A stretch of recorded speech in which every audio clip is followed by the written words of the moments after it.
Pero quiero hablar primero, como hay una aproximación a los diferentes tipos de mercado respecto al trading.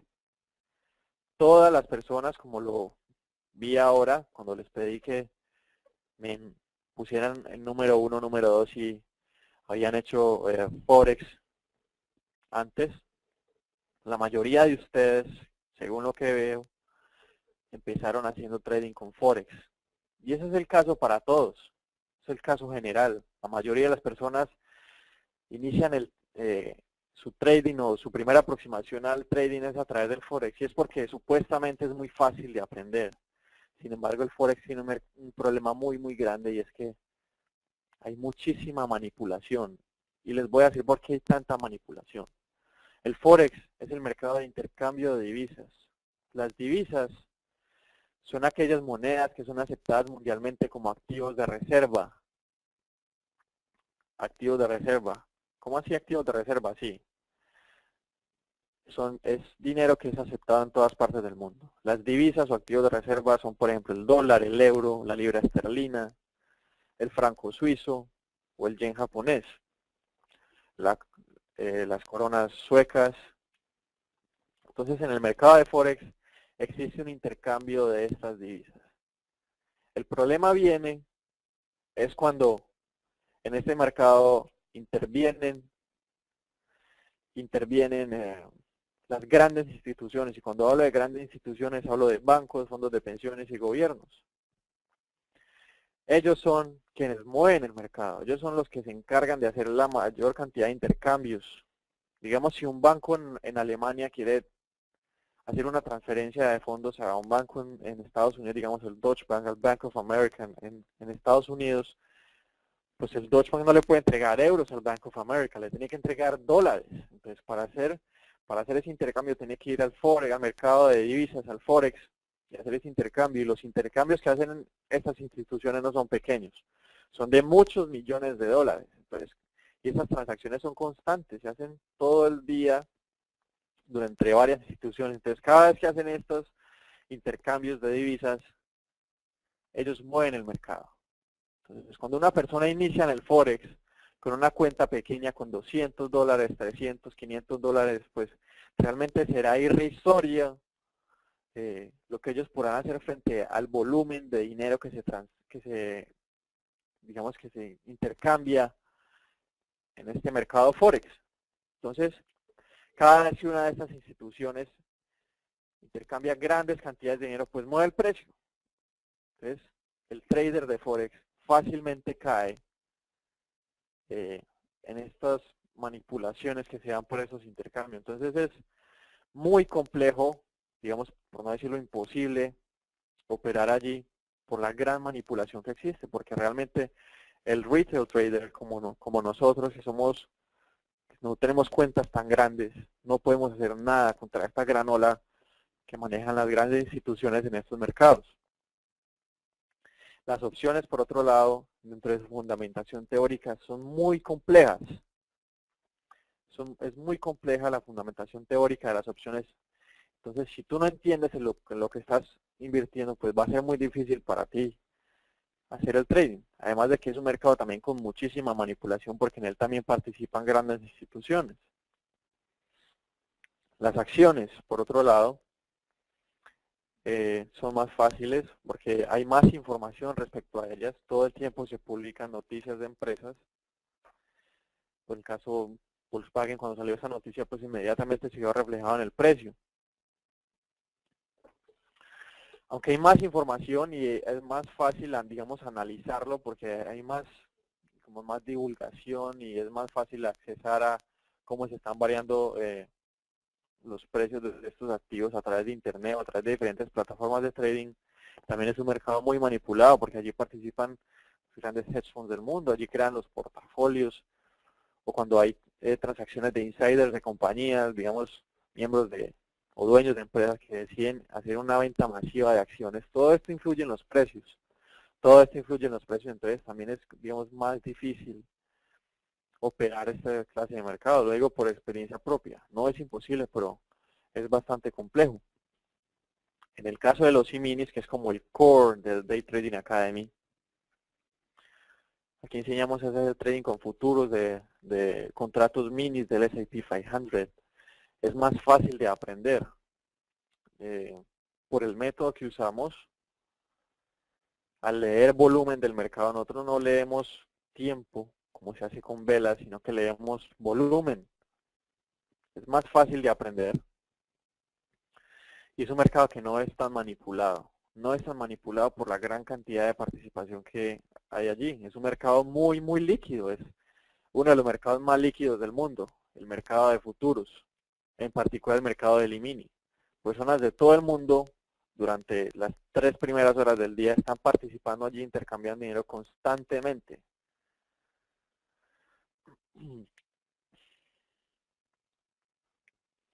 Ahora vamos a ver uno a uno el mercado accionario. Quiero empezar con qué son las acciones. Las acciones es un título valor. Una acción es un título valor que te dice que eres dueño de parte de esa compañía que estás comprando. Como eres dueño, tienes unos derechos políticos y económicos. Cuando tú compras una acción, te vuelves socio de esa empresa y por lo tanto tienes unos derechos políticos y económicos. Y cuando hablo de derechos políticos y económicos, hablo de que, por ejemplo, puedes ir a la asamblea de accionistas que cada año hacen las compañías, alzar la mano, hablar, tienes voz y voto en la asamblea de accionistas. Y aparte de eso tienes unos derechos económicos que son los dividendos, las utilidades que generan las compañías en su año, digamos, año fiscal, en su periodo de operación. En esta asamblea de accionistas se determina qué cantidad de esas ganancias serán repartidas entre sus accionistas y es a través de dividendos. ¿Cómo saber si una empresa da utilidades? Si tú eres accionista de una empresa, tienes derecho a saber, a conocer los estados financieros de la empresa. Allí puedes saber si están dando utilidades o no, estudiando sus estados financieros, como el estado de pérdidas y ganancias o los flujos de efectivo. Entonces, entre más acciones tengas, digamos, más peso tendrá tu voz en la asamblea. Entre más acciones tengas, más dividendos vas a recibir, porque los dividendos son proporcionales a la cantidad de acciones que tienes. Por ejemplo, si yo tengo una acción de Apple, bueno, pues no dividendos. Si yo tengo, qué sé yo, una acción de la compañía y la compañía Y en su asamblea de accionistas en abril dijo, vamos a dar $1 por acción. Si yo tengo una sola acción de la compañía Y, pues yo solo voy a recibir $1 de dividendos. Si tengo 1000 acciones, pues voy a recibir $1000 de dividendos. Si tengo 1.000.000 de acciones, voy a recibir 1.000.000 en dividendos. 1.000.000 de pesos en dividendos. En cuanto a los derechos políticos, si yo tengo solo una acción, pues yo puedo hablar, pero aquella persona que tenga 1.000.000.000 de acciones y si dice lo contrario, pues él me va a ganar a mí porque él tiene más peso, su voz tiene más peso porque tiene una participación más grande dentro de la empresa. Entonces, teniendo esto en cuenta, para que una empresa esté interesada en repartir sus utilidades entre personas, entre terceros, entre desconocidos, muy fácil, porque una emisión de acciones es una forma que tienen las empresas para financiarse, para obtener fondos. Cuando yo me vendo un precio y obtengo dinero por ello. Que las empresas emiten acciones simplemente para aumentar sus fondos, para financiarse, para financiar proyectos que van a ser de beneficio para la compañía.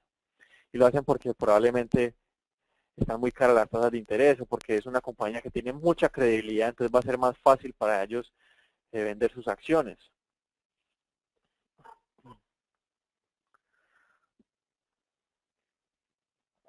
Y de hecho el mercado accionario es el mercado más popular en el mundo, siempre es el que sale en las noticias, el que en los datos económicos, en los periódicos, es el más seguido, el más público de todos. Y aquí en Latinoamérica, para todos aquellos que nos siguen en Latinoamérica, hay varias bolsas, varios mercados accionarios. En Colombia el más importante es la Bolsa de Valores de Colombia, la BVC. En México está la Bolsa Mexicana de Valores, en Lima la Bolsa de Valores de Lima, en Chile, pues la Bolsa de Santiago y en Brasil el Bovespa.